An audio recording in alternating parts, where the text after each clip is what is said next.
It's an important issue that we need to take a crack at it.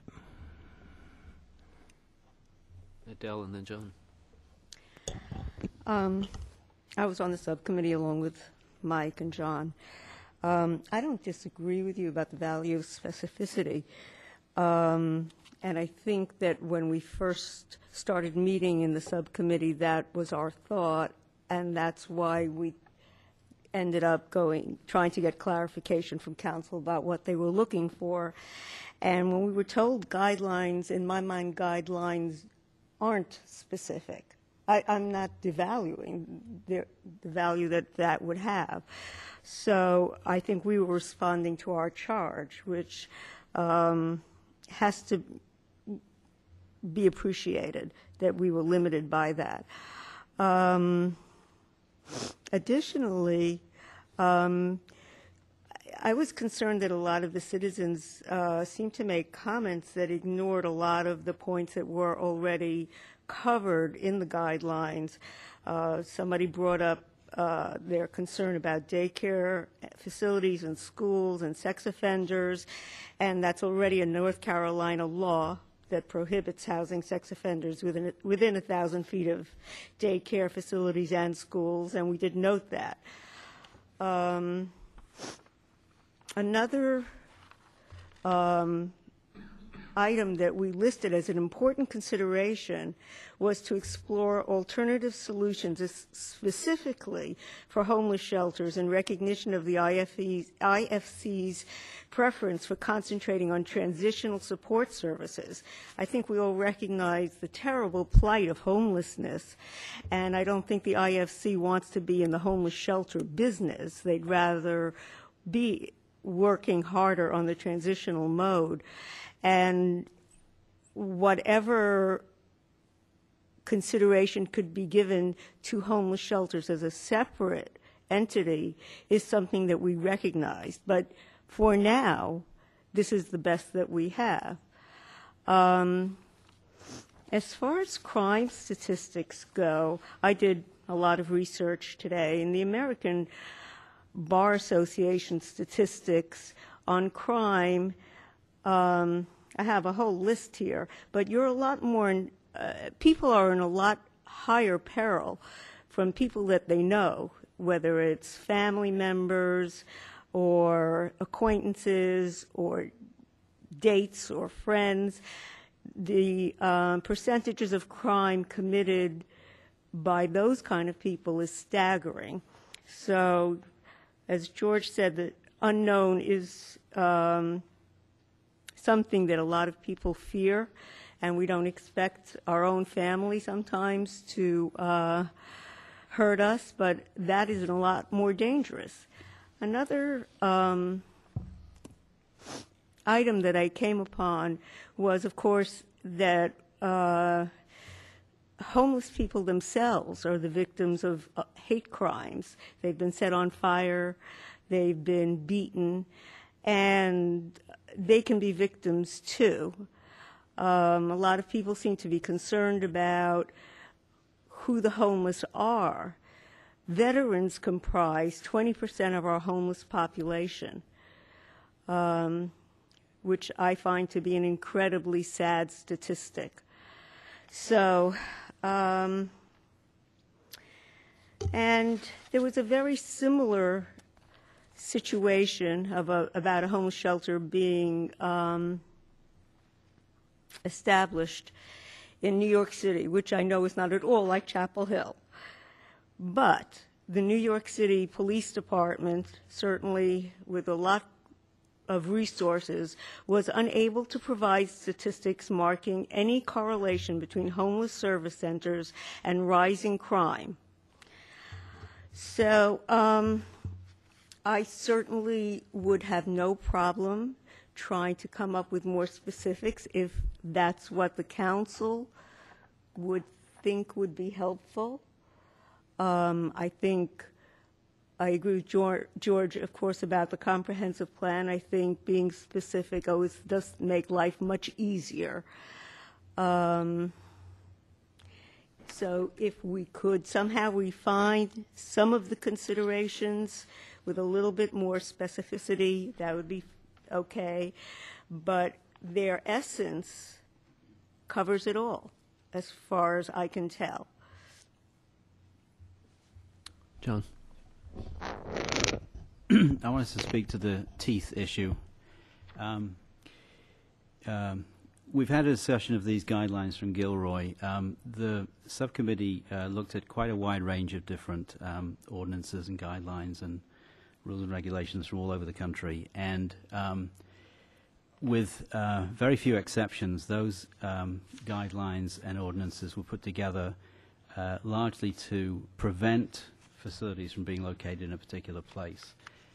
I don't really think we found any communities that had sat down with a blank slate and said, let's consider the homeless issue and come up with some workable legislation or statutes that improves their situation. It was almost always somebody wanted to put a facility in a particular place, and an advocacy group organized around it, and the result was some legislation that prevented it being there or moved it to a different place. So from that standpoint, although it was educational and illuminating to look through those ordinances, it doesn't really offer you much of a recipe. And I really think that what we're trying to do here is a little bit better than that and a little bit more than that. The reason that we felt as a subcommittee that we didn't want to put more specific guidelines down there was to allow the council some flexibility in choosing facilities, or choosing locations, I should say. As you know, just from being on the planning board and seeing applications come and go, finding locations for things is actually not that easy to do in this town. It's a somewhat built-out area of land.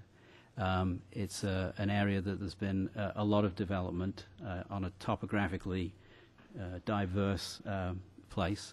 And the result is there's lots of little bits and pieces of property, strange little corners, funny little arrangements, and it becomes quite difficult to find exactly what you want.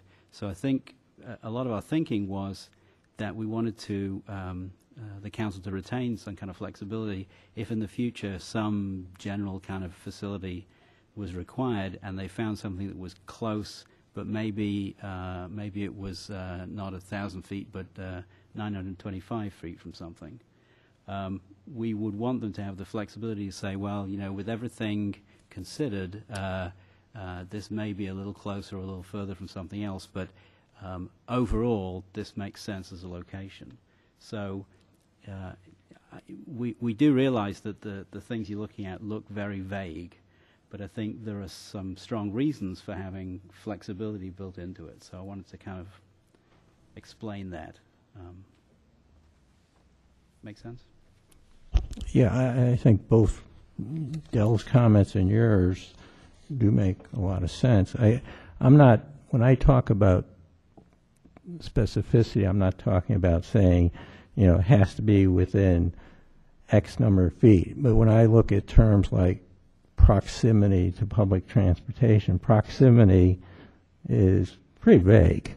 I mean, so are we talking about within a quarter mile, half mile? You know, I mean, I think it needs more than proximity. I mean, I think we need to give at least, I mean, somebody reading this wouldn't know what we had in mind when we say proximity. I mean, because, you know, somebody who goes out and jogs 10 miles a day, proximity may be 5 miles because they're going to cover that in pretty quick. But somebody who's, you know, 75 years old and has 2 bad knees, proximity may be, you know, 250 yards. So all I'm saying is let's give it a little more definition than some of these things in here so that at least council, not that we're saying it has to be X number of feet, but at least council has some idea of what we had in mind when we said it. Because I think I presume that if somebody read that, they really wouldn't know what we mean by proximity. I mean, that's too general a term.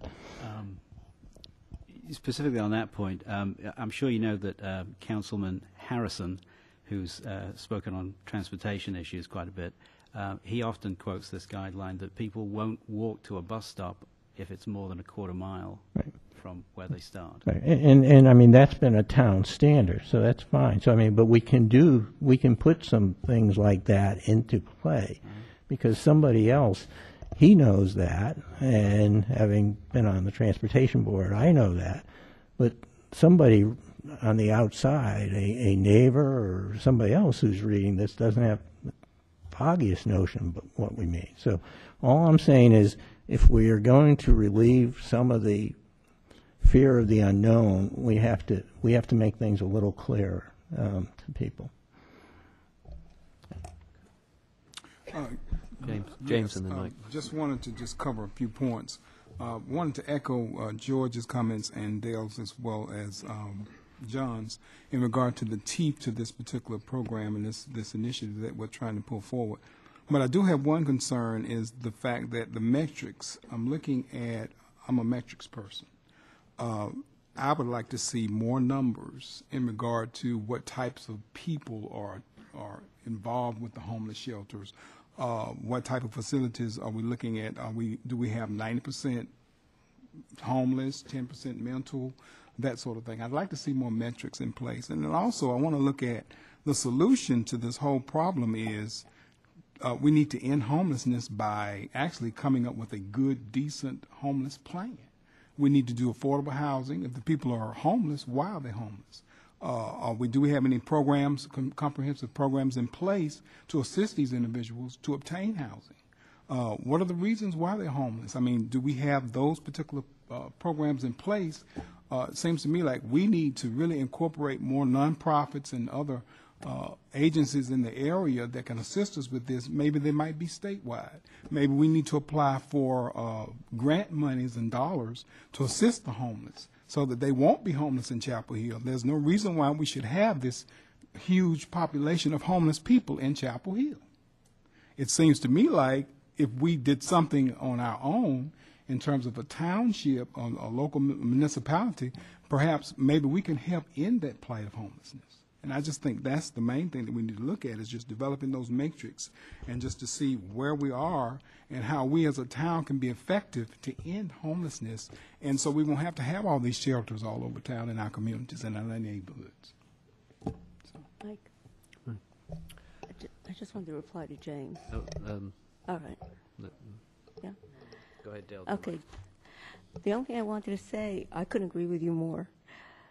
But we were supposed to just come up with guidelines for any kind of shelters in general, not specifically homeless shelters, which is why I don't think we put any emphasis like that. Oh, and that's why we listed that as a separate important consideration.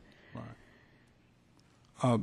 Can I just say one other thing? Yeah, but here again, like I said, I would like to see in terms of what types of shelters are we looking at putting in Chapel Hill? What are the needs of the people? And I guess that's what I don't see in terms of the guidelines. I really would like to see exactly what type of people do we have involved that are needing shelters in Chapel Hill. I mean, that's the piece that I'm missing. Mike. I certainly wanted to sort of follow up what James and George have said, but before I do that, I want to take a minute to commend the subcommittee for doing the Lord's work here. This is a really important task, and I know it's a thankless task. I want to thank you for that. I also want to thank the people for coming tonight, because this is an issue that literally cuts close to home. And so